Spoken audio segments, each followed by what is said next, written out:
Sân bóng trường lình huỳnh rộn ràng với tiếng hò reo của học sinh lớp 8. Trận đấu giữa đội của Nam và đội của Quang đang đến hồi gay cấn. Nam dẫn bóng, lách qua hai bạn đối phương, chuẩn bị sút thì nghe rầm, va vào một bạn khác và ngã nhào xuống sân. Mọi người vội vã chạy đến, Nam cố gượng dậy nhưng nhăn mặt. Ái chà, chân mình! Một vết rách trên đầu gối cậu đang rỉ máu. Phong, một cậu bạn giỏi thể thao nhưng cũng rất quan tâm đến sức khỏe, nhanh chóng lấy khăn tay ấn vào vết thương của Nam, cậu hô lớn. Giữ chặt để cầm máu, ai đó đi lấy nước muối sinh lý với băng gạc nhanh lên. Lan, cô bạn lớp trưởng, lo lắng hỏi. Tại sao phải ấn vào vết thương vậy Phong? Máu chảy ra là do đâu? Phong bình tĩnh đáp.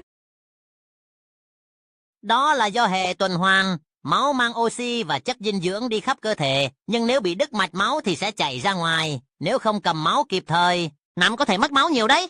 Lúc này, thầy Dũng, giáo viên khoa học tự nhiên, vừa đến, thấy học sinh xử lý tình huống khá tốt, thầy mỉm cười. Rất tốt, hôm nay, chúng ta sẽ cùng tìm hiểu về máu và hệ tuần hoàn ở người, cũng như cách xử lý khi bị chảy máu nhé.